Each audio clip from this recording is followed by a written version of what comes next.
તમને ખબર છે, લસણ, મરચાં અને દહીં આનું એક પરફેક્ટ પેરિંગ છે. તો આ જ પેરિંગનો ઉપયોગ કરી સરસ મજાનું ઠેચા રાયતું બનાવીએ. ઠેચો બનાવવા માટે સૌથી પહેલાં 2 ચમચી તેલ લેવાનું છે. એની અંદર 8 થી 10 કળી લસણની, 3 થી 4 લીલા મરચાં, થોડા શિંગદાણા, 1 ચમચી જેટલું જીરું, આટલું લઈ એને આ રીતે રોસ્ટ કરીશું. લગભગ 2 મિનિટ માટે રોસ્ટ કરવાનું છે. ત્યાર પછી એમાં દાંડી સાથેની કોથમીર જે કાપેલી હોય એ ઉમેરીશું 2 ટેબલ સ્પૂન જેટલી. ફરી એને 30 સેકન્ડ માટે આ રીતે સ્ટર આપીશું. હવે આને એક ખલદસ્તામાં કાઢી લેવાનું છે.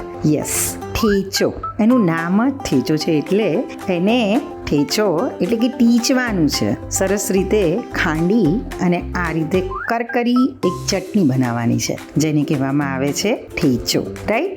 ઠેચો તો આમ પણ બહુ ટેસ્ટી છે. અત્યારે હવે ફેંટેલું દહીં લઈએ છીએ 2 કપ, સ્વાદ પ્રમાણે મીઠું, અને તીખું ખાવાની તાકાત હોય એટલો ઠેચો 2 થી 3 ટેબલ સ્પૂન જેટલો ઉમેરી એને વિસ્કરથી સરસ રીતે મિક્સ કરી લઈએ. તૈયાર છે ઠેચા રાયતું. એને ફરી એક વખત એની ઉપર ડોલોપ ઓફ ઠેચો મૂકી અને એઝ ઇટ ઇઝ સર્વ કરીએ.